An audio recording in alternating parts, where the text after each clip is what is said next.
carries as gratuitous. I must state that with all sense of responsibility, that we understand the plight of our workers, and that is why we have remained unwaveringly committed to improving the welfare of our workforce and the populace.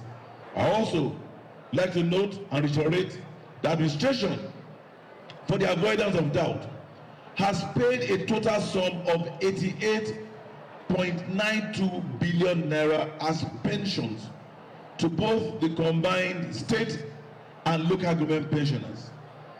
Total gratuity paid to date amounts to 4.1 billion naira for both state and local government.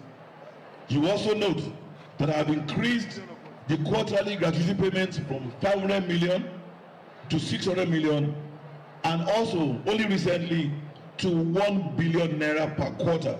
On the issue of outstanding global deductions, you recall that out of the 19 billion approximately, our administration has paid a total sum of 13 billion. We are committed to our pledge of paying the balance of slightly less than 6 billion as our financial situation improves, which of course I can see that happening in the next few months. The governor commended the workers for their support since inception of his administration, promising that his administration would continue to promote professionalism in the public service, which made the state to stand out among other states in the country. It is a special occasion to salute all workers in Ogun State under the banners of the Nigeria Labour Congress and the Trade Union Congress for staying positive and being partners in nation building, as well as contributing efforts to taking our dear state to the deserved heights. I must confess that no administration has ever known and understood the importance of workers in the development agenda of our great state than my administration. As usual, the event had a colorful march past by various agencies, unions, associations, and government parastatals in the states. Yusuf Ganiyu, OGTV News.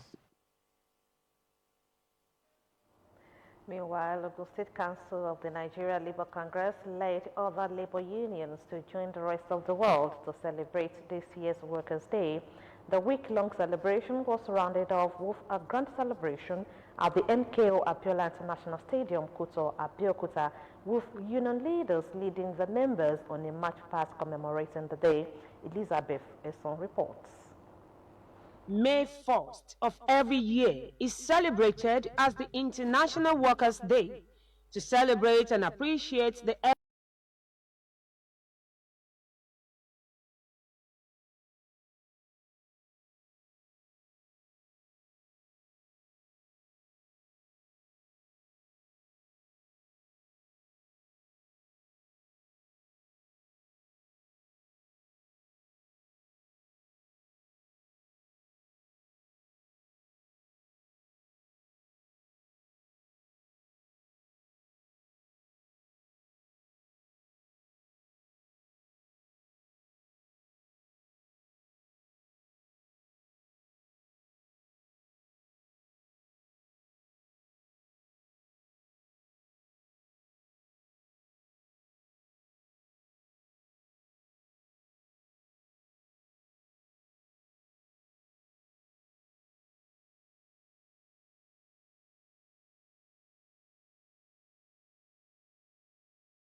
and federal are celebrating workers. Teachers are already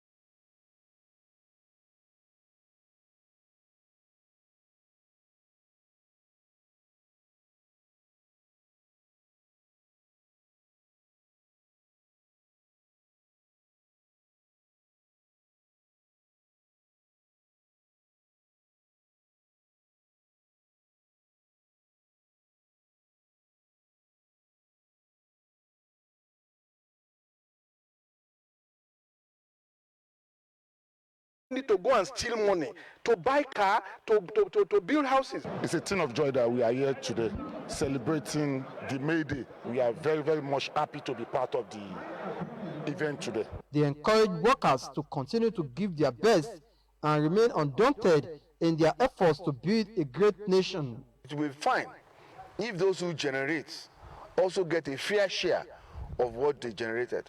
So this will go a long way to encourage them, to motivate them, to assist in public service delivery.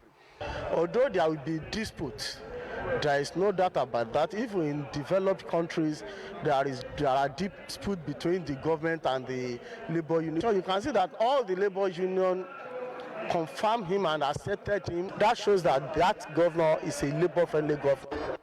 Actually, the workers in Ogun State, they are doing well. You can see the crowd of the workers. If they are not happy, they will not be here today. The workers look forward to a better 2024 May Day celebration as another administration prepares to take charge of the nation's affairs. Matthew Showumi, OGTV News. As part of activities to commemorate the 2023 May Day celebration, the Nigeria Labour Congress Ogun State Council awarded veteran labor leaders and a products brand during its Merit Award and Gala Night, which was held at the Congress Secretariat, Leme, Abeokuta. Bolaji Sampson reports that the recipients were awarded for their immense contributions to the development of labor movement in Ogun State. The Nigeria Labour Congress Ogun State Council organized the Merit Award and Gala Night to recognize the immense contributions of some of its veterans. This Labour Congress, we are pioneer members, and I'm happy that I was once the chairman of the NSC, and I thank God that a lot of improvement has been taking place in this Congress. The first thing is to recognize and appreciate the current leadership of the Nigeria Labour Congress in Ogun State for recognizing the bits and bits of each and every person to be part of an awardee. Other awardees included Outstanding Product Brand and Veteran Labor Leaders. Bolaji Sampson, OGTV News. In the meantime, the senator-elect for Ogun Central Senatorial District, Shuaibu Afolabi Salisu, has commended the effort of the Ogun State workers and workers across Nigeria on the occasion of this year's International Workers' Day. In a press statement by his media officer, Adetunji Adeteye, Salisu says he is proud of the Ogun State workforce, which it considers second to none, and recognizes their significant contributions to the development of the state and the nation at large. He acknowledges the critical role of workers in the growth of the country and assures them that their sacrifices will not be in vain. He urged workers to embrace the exemplary virtues of some past heroes in the civil service, like the late Simina Adebo, a worthy son of Egbaland, who became the head of the civil service and chief secretary to the government of the Western region, Chief Dayo Dedeke, a one-time chief of protocol at the office of the military administrator at Ibara Abeokuta, and a great composer of the Ogun State anthem, Omogun Isheya, and Dr. Taisho Larin, who was a foremost tutor in the state civil service before rising to national prominence. The senator-elect adds that in the coming days, he would join his colleagues in the National Assembly to advocate policies that empower workers and strengthen the Nigerian economy. And still to come in the news, NAFDAC bans importation of Indomie noodles. More news and reports after this Brokers' Day celebrations. at the Eagle Square in Abuja. He said in 2016, President Muhammadu Buhari launched the National Social Investment Program, currently the largest of such programs in Africa. By 2019, the 9th Assembly was inaugurated. The nation's financial year or budget cycle had become notorious for being unreliable and uncertain. He listed such critical legislations that were key to good governance and service delivery in public sector to include the Deep Offshore and Inland Basin Production Sharing Contracts Amendment Act 2019. Others were the Companies and Allied Matters Act 2020, Police Act 2020, Petroleum Industry Act 2021, Electoral Act 2022. It said that the Assembly also passed 16 of the constitutional amendment bills for the 5th alterations of the 1999 Constitution, which President Muhammadu Buhari signed into law.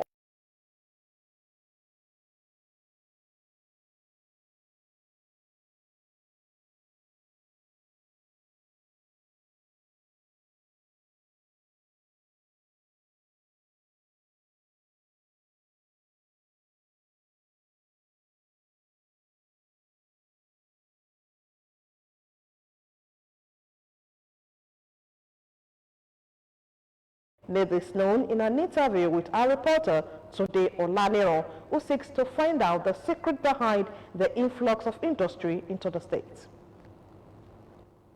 In Africa, the best country for doing business is Mauritius, which ranks among the first countries worldwide. In West Africa, Nigeria is the 8th country, with Ghana leading the ranking according to the World Bank Index. In the ease of doing business, Nigeria ranked 131st out of 190 countries in 2019. Since 2016, the nation have moved up the ranking consistently from 169 in 2016 to 145 in 2017, 146 2018, and 131 in 2019. To further improve the nation's ranking, the federal government is said to be doing so much. Starting a business from business incorporation, that process has been automated and the portal has been stabilized so that from your home you can register a business within 24 hours. You can register a business name within 4 hours. So those are some of the things that you don't have to go anymore to Abuja, or you don't even have to get a lawyer, you can do it yourself. With payment and filing of taxes, that's also been automated. With land administration, that's one of the discussions we're having, partnering with the subnational government to make sure that the CFO process, most of the governors are delegating that and working on that. So land use reform, areas like minority protection, insolvency. We partner with the National Assembly to reenact the Companies and Allied Matters Act. That was the first time in about 30 years that legislation was overhauled. It's the largest corporate legislation in Nigeria. In Ogun State, a lot of programs, policies, and projects have been put in place to improve ease of doing business, which will lead to individual prosperity, one of which, according to the stakeholders, is making business regulation very easy. So to ease doing business in the state, you want to help these businesses operate in a more efficient manner. You want to help them address all the various challenges, as many of those challenges as we can address. So this registering their business is so fundamental, because then they become a business entity. They can open a bank account, they can apply for loans, they can get different interventions from the government, federal government, state government, and different partner organizations that we have that have different interventions for businesses. So His Excellency is currently working on this of doing business, and this is attracting more investments, more FDI, foreign direct investment into Ogun State. I can tell you, I'm a private sector man.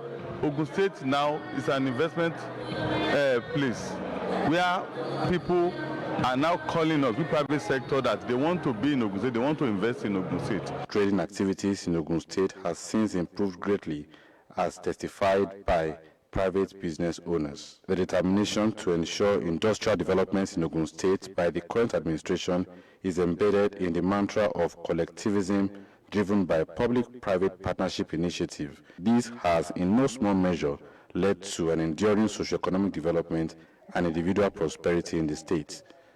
Tunde Olaniro, OGTV News. Walkways, which are passages and paths constructed for pedestrians, often raised above the ground level to ensure safety, are now being taken over by traders who display their wares on the road, denying pedestrians free movement. Margaret Okunlola sampled people's opinion on the persistent act despite the intervention of concerned authorities. A report. Walkway is a road furniture designated for pedestrians. Unfortunately, the narrative has changed, with traders displaying their wares, thus exposing pedestrians to the danger of road accidents.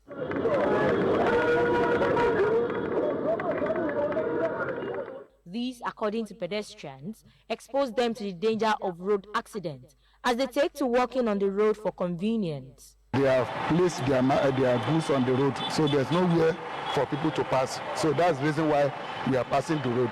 And by the time we talk to them, you complain to them, they will abuse you, they will harass you. Some thought that the threat is not only to the pedestrians, but the traders are not safe as well. For those who are on the selling on the walkway too, there could be accidents. They can veer off and crush them. It poses danger to everybody. So the government should ensure that people stay in the shops. It's dangerous because accidents are occurring at any time. It's very dangerous. So for a safer, to be on the safer side, you have to make sure you use the walkway. Speaking off camera, some traders expressed regret over their actions, while some complained over the high cost of shop rent. Nigerians, however, called on designated authorities concerned to rid traders of what has become a menace. Margaret Okunlola, OGTV News. The National Agency for Food and Drug Administration and Control, NAFDAC, has reaffirmed that the agency has banned the importation of Indomie noodles into the country. The Director General of the agency, Professor Muchisola Adeyeye, reiterated this in a press statement on Monday. This is coming on the heels of the recalling of Indomie noodles by Taiwan and Malaysia authorities following the discovery of ethylene oxide, a cancer-causing agent.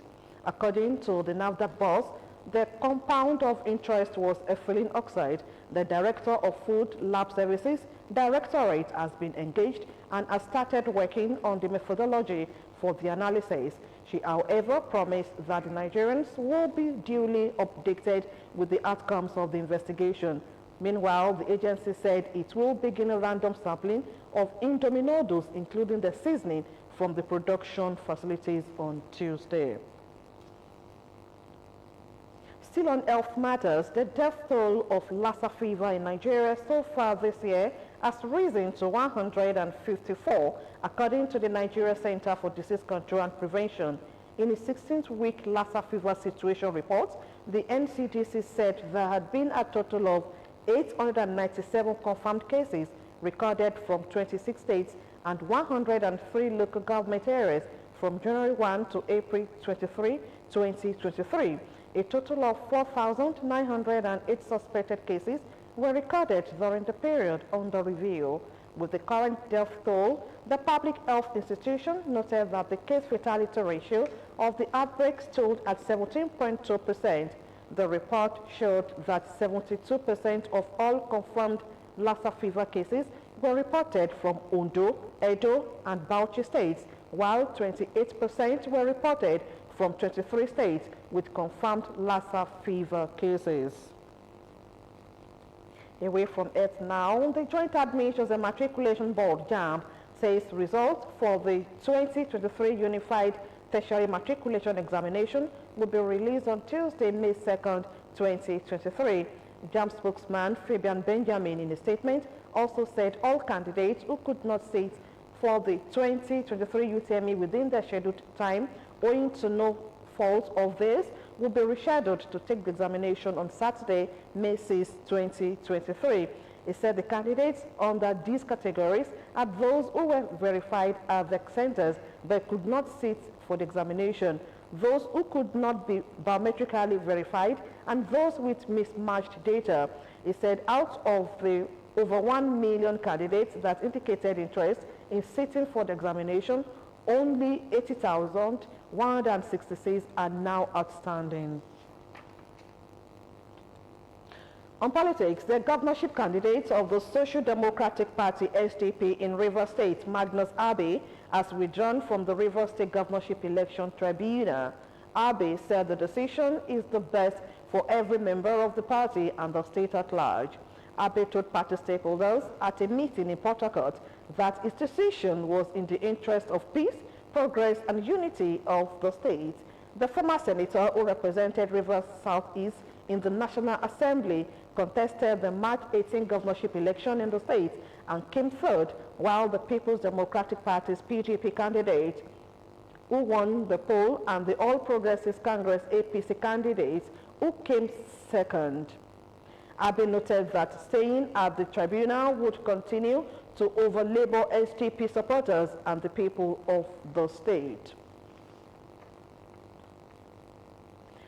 Egypt has given Nigeria stringent conditions for stranded Nigerians to cross its border.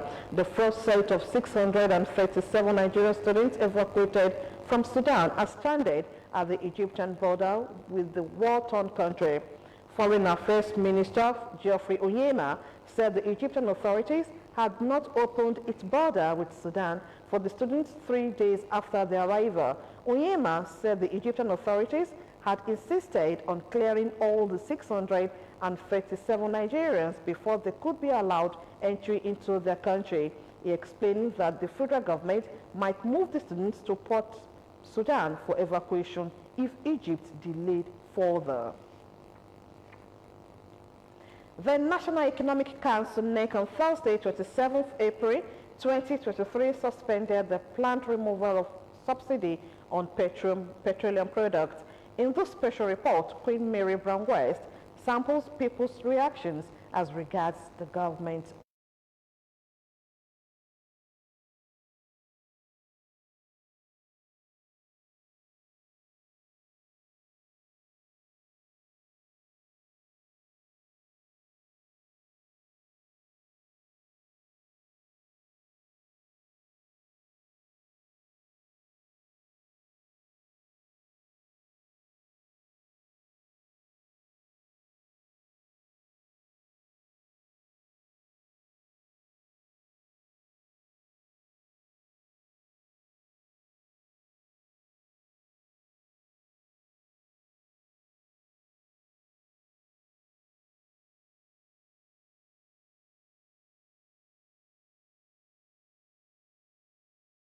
Subsidy being removed. We are facing a higher economic problem in Nigeria. They further pointed out some possible dangers of removal of fuel subsidy. The negative impact on all the workers of this country. We know it is not easy presently with our economical condition. Whatever that we take home now doesn't take us home. And we want to believe the effect of this fuel subsidy will not be palatable to any of our workers in Nigeria. However, another union leader has a different view. If government can remove the subsidy as they are proposing it, I think that will be better, because we won't be able to, the country will be on a stable side. According to them, the removal of fuel subsidy at this point in time will create a hard time for Nigerians, as every aspect of the nation's economy will be affected. Queen Mary Brown West, OGTV News. Chief Teslim Akoni Okpeifa has been installed as the new Baale of Maida town in Abeokuta, Ifo local government area of Ogun State. The newly installed chief assured of his maximum commitment towards the development of his community. The ceremony featured traditional rites witnessed by family members, friends and well-wishers. Details are in this package. The selection and installation ceremony of the new Baale of Maida town, Abeokuta, Ifo local government area of Ogun State, Chief Teslim Akoni Okpeifa, was witnessed by family, friends and well-wishers. After the demise of the immediate Baale, Chief Yaya Bankole Ekemode, the Okpeifa royal family took over to produce the new traditional leader of the town, Oluwo Maidan, Community leaders from neighboring towns attest to the capability of the newly installed chief in steering the ship of the community to an enviable height.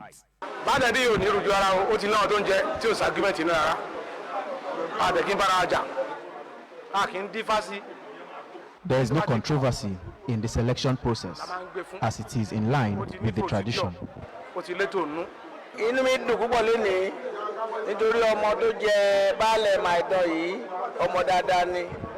I am glad for selection of this new leadership in Maidan.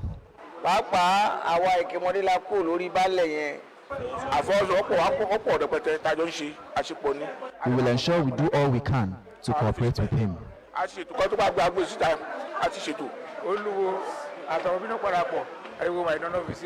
His selection is in agreement with all and sundry of Maidan town. Chief Teslim Akoni Okpeifa appreciated the cooperation of Maidan town towards his emergence, as he assured to do all his best for the development of the town. I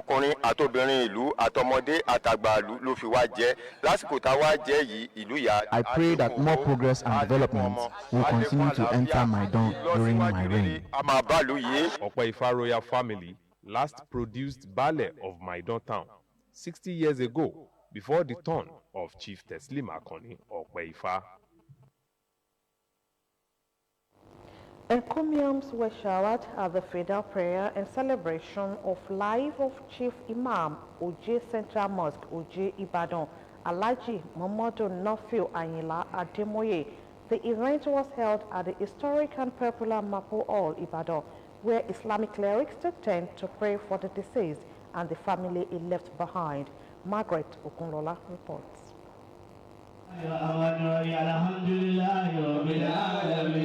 Their family, well-wishers, Muslim faithfuls and Islamic scholars gathered to pay their last respects to the former Chief Imam, OJ Central Mosque, OJ Ibadan, Alhaji Muhammadu Nofio Anyila Ademoye, by offering prayers.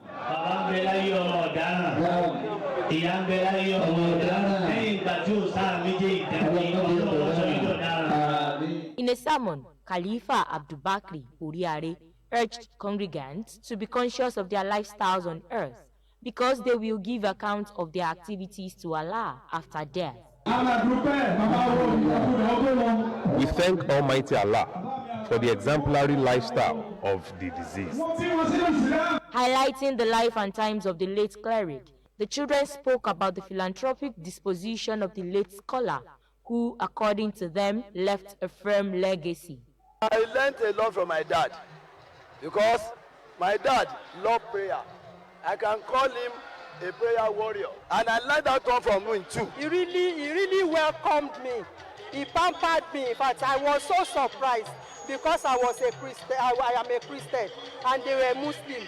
So I thought they will not welcome me. A very calm and loving person, always trying to have us around, always wanting to see us, and he was a very welcoming and hospitable person. He was a very devoted Muslim, and with that we inherited that from him, and it has made our life to be smooth. His prayer kept us growing. Ogun State's chairman of Local Government Pensioners Association of Nigeria, Pastor Benedict Ademoye, who doubles as one of the children, has this to say.